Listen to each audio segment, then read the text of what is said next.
నిజం చెప్తున్నా ఫ్రెండ్స్, పెహల్గాం గురించి మాట్లాడడానికి నాకు సరియైన సమయం కానీ తర్వాత సరియైన ప్లేస్ కానీ లేకుండే. ఇప్పుడు చెప్తున్నా వినండి. ఎంత బాధాకరమైన విషయం అని అంటే, ఆ నా కొడుకులు వచ్చి నువ్వు హిందువా ముస్లింవా అంటూ అడిగి, ఎవరైతే ముస్లిం అంటారో వాళ్ళని పక్కకెట్టేసి హిందూ అన్న వాళ్ళని ఆన్ ది స్పాట్ చంపేయడం జరిగింది. మరి వాళ్ళని చంపాడా, అమ్మాయిని కూడా చంపాడా అంటే లేదు. మహిళలను ఎవరిని టచ్ చేయలే. ఓన్లీ వాళ్ళ యొక్క భర్తలను మాత్రమే హిందువుల్ని చంపేయడం జరిగింది. ఎందుకు అనంటే వాళ్ళు భయాన్ని సృష్టించాలి, మన భారతదేశంలో అల్లర్లు రేగాలి, వాళ్ళు వచ్చి ఇక్కడ చెప్పి భయాన్ని పుట్టించి శ్రీనగర్కి ఎవ్వరూ వెళ్ళకూడదు, ఈ టూరిస్టు వెళ్ళడం వల్ల వాళ్ళ అభివృద్ధి చెందుతున్నారు, వాళ్ళు అభివృద్ధి చెందితే కనుక ఈ ఉగ్రవాదులు చెప్పేటువంటి పనిని వాళ్ళు వినరు. ఎందుకంటే ఈరోజు వాళ్ళు శ్రీనగర్లో వాళ్ళ పని వాళ్ళు చేసుకొని జీవనాన్ని సాగిస్తున్నారు, వాళ్ళు డబ్బులు సంపాదించుకుంటున్నారు. 4 రూపాయలు సంపాదించుకున్న తర్వాత ఎవరో తప్పు పని చేయి అంటే చేయరు కదా.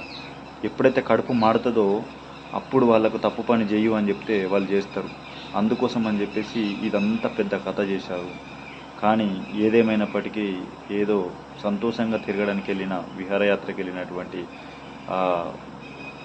మన భారతీయులను, హిందువుల్ని పొట్టన పెట్టుకున్నటువంటి ఈ ఉగ్రవాదులు వీళ్లకు తగిన సమాధానంగా ఇప్పుడు ఆపరేషన్ సింధూర్ అనేది ప్రారంభించారు. దానివల్ల వాళ్లకు తెలిసి ఉంటుంది ఏ విధమైనటువంటి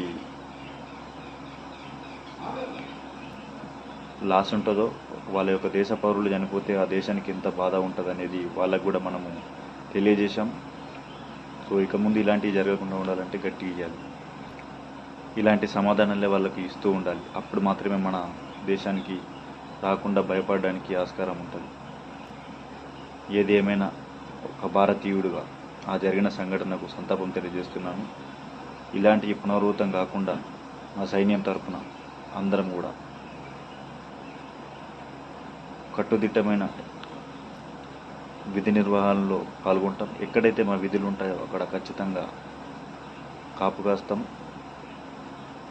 మేము లేని చోట ఏం చేయలేకపోవచ్చు, కానీ ఉన్న చోట మాత్రం తప్పు జరగకుండా తప్పకుండా చేస్తాం. బాయ్.